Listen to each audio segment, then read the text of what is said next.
What's happening, guys? It's your buddy Griz, and I'm about to fail pretty hard right here, but you needed to see this to understand the sweet redemption I get myself a little later in this video.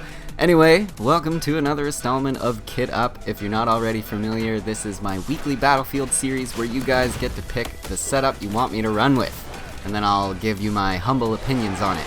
And before I forget, because I always do, the way to make a suggestion for a kit is by leaving it in the comments of this video, and if I think it's neato, I'll pick it for the next episode. And remember to upvote comments left by other people if their kit is something you'd be interested in seeing as well. And sorry, Lieutenant Deads, I had to show you guys this as well because I get him a couple times in the save life here. It was pretty wicked. But yeah, remember to upvote comments left by other people if their kit is also something you'd be interested in seeing. Just makes it easier for me to tell what you guys want to see. So this week's kit was suggested by a user by the name of Xavier Courtney, and I love the title of it, the I'm Not Complete Shit Anymore loadout, featuring the JS2 PDW. I'm going to take a stab in the dark here and guess that you probably hail from somewhere in the UK, because I just have to say, I love the way you guys use that word, shit, over there. Everything bad is referred to as shit singular. In Canada, we'd probably say it was shitty. So instead of like, oh, that game was shit, we'd say, oh, that game was shitty. Anyways, I just wanted to say that, and I love hearing it used like that. It's comical to me. So as mentioned, we're rocking the JS2 with a suppressor, Cobra sight, and a green laser. But I ain't got that Cobra yet, so I'm using a Coyote instead. Apologies for that. Secondary, oh, look at that. And was that, oh yeah, that was Deads again. Yep, that's time number 2. Time number 2. Still got one more. But for my secondary, I've been given the QSZ92 with a ghost ring and suppressor, and I ain't got that either, because I despise the QSZ92. I rarely use it, so I just slapped a green laser on there as well, so it could at least color coordinate with its counterpart here, because, you know, style counts. After that, we've got the lovely SMA here, and there's number 3 Deads, and I had to point something out to him in the chat. I just couldn't help myself. Yeah, so we've got the SMA, and Xavier Courtney says that's supposed to work as my long-range weapon for smashing camping snipers, and the AT mines because slams are for scrubs, he says. Finishing up the kit, he gives me my favorite knife, the ACB90 Box Cutter Pro. Xavier Courtney also says he's loving the JS2 right now, citing its excellence in close quarter battles. And yeah, it is a really great weapon, one that's probably often overlooked but by NG players everywhere. Even myself, I find I usually lean towards more so towards some of the carbines as my engineer weapon of choice, but I gotta say the JS2 is one of those hidden gems for sure. So let's bring up the old stat chart and take a look at the JS2's naughty bits. Max damage on this guy is only 20, which puts it in the bottom feeder area as far as straight up damage goes, along with the MP7. Minimum damage is 11.2, which is also just as low as it could basically be. But all that shouldn't deter you from using this weapon all that much, because while the JS2 certainly isn't a heavy hitter, what it lacks in damage, it definitely makes up for in speed. 900 rounds per minute is the rate of fire on the JS2, which is right up there with the likes of the AS-Val, MP7, and the P90, all of which, you know, being known for their fast rates of fire and prowess in close quarters. Now, the reload times may leave a little bit to be desired at 3.3 seconds empty and 2.4 seconds with the round still in the chamber, but they definitely could be worse. I'm looking at you, P90. And this stat I've saved for the end because it's absolutely the best thing about the JS2. The massive 50-round magazine giving you a total possible bullet capacity of 51 rounds. 51! That right there, my friends, is amazing for close quarter. So just to go over the JS2 in a nutshell, the downside to using this weapon is the lower damage model, no question about it.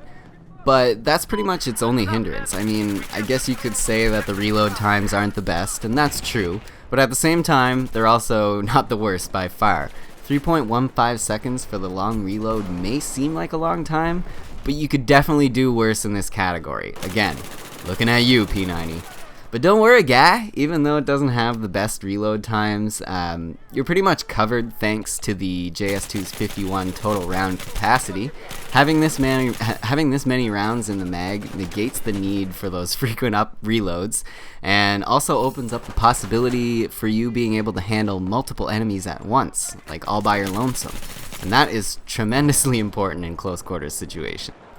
As far as the attachments are concerned, the ones suggested by Xavier Courtney, I'm just going to go ahead and call you XC from now on, alright? Alright. The ones suggested by XC worked perfectly for what he said it would work for, close quarters. And usually that's kind of like the area you want to make sure your weapon gets the most help with when you run with a PDW. The only PDWs you can use at medium range effectively, I find, are the CBJ-MS and the PDW-R. Also the AS Val, but everybody knows that the Val is great for longer ranges. It's not really what you would call a well-kept secret. But yeah, the suppressor is vital to your success with this setup too, keeping you off the enemy radar. And if you want to channel your inner Solid Snake even further, I'm not sure if I was using it in these games or not, but the Shadow Field Upgrade's first tier perk makes you invisible to tugs and motion sensors as long as you're not sprinting. And if you know you've got like a couple unsuspecting enemies close by, one little trick I've learned to employ is to crouch walk so they don't hear you coming. Nowadays most players have a good headset or at least a surround sound speaker setup, and since the patch came out they've amplified the sound of enemy footsteps. So trust me when I say this, 9 times out of 10, they will hear you coming. I know I can hear all you jamokes out there trying to sneak up on me most of the time. I ain't got no canny for you, dog. Moving on to the QSZ-92, can't say that I'm a fan, man. It does such a low amount of damage that I don't really find it functions well as a finisher, let alone a viable option for taking out an enemy one-on-one. I'm sorry, but that's just the way I feel. This thing maxes out at 22 damage, which is low. I mean, what else can you say, right? You have to get headshots with the QSC for it to be worth anything. And the exact same thing goes for the FN57. Now I realize some of you are going to disagree with me on the QSC-92, so I will touch on the good things that it does have going for it. Yes, it has the highest magazine capacity of the semi-automatic pistols at 21 total rounds. So does the 5.7, by the way. And yes, it does have the quickest rate of fire of the semi-autos as well at 455 rounds per minute. Again, same as the 5.7. So looking at it that way, you could make the argument that lots of bullets plus fastest ROF equals G times. But I don't know, guys. I just think there are way better options available to you than this thing. M9, MP443, Compact 45. I mean, I could go on. I'd even take the big iron on my hip over the QSC any day, but that's just me. And this is where I exact my sweet revenge with the AT mines. I absolutely love pulling this maneuver off now. Definitely my new favorite thing to do to people. Some of them get confused. It's hilarious. Like, how did you take me out with one SMA? It was full health. Rawr! Well, okay, maybe minus the cartoon dinosaur roar, but you get the idea. It's even better when you manage to get the mines down behind them and blow them up with like your pistol or your weapon, which is what I was trying to do at the beginning of the video, because then it looks like you blew them up with like your M9 or something. Lots of WTFs in the chat. Lol. Anyway, back to the review. Now before I go, I want to address one thing that XC mentioned in his comment, and that was about slams being for scrubs. I resent that, man. How dare you, sir? How dare you? I love my slams. You take that back. I'm just kidding. I'm not really sad. I definitely get what you mean, but did you know that 3 slams no longer take out a tank completely since the patch? That scrub's gonna have to stick close if he wants the kills now, cause you gotta follow it up with a rocket of some sort to finish the job. Neat, huh? Not so scrubby now?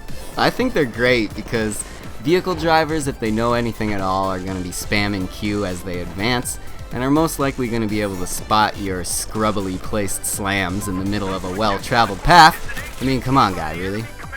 Being actually good at getting kills with the slams against good vehicle users usually requires some of your cunning, perhaps all of your cunning.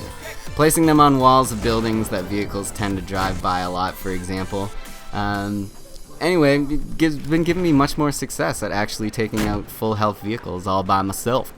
Anyway guys, that's it for me this week. I'm running severely short on time, so if you like the video, hit that like button, and let me know what you want to see next week. No pressure, if you want. Bye!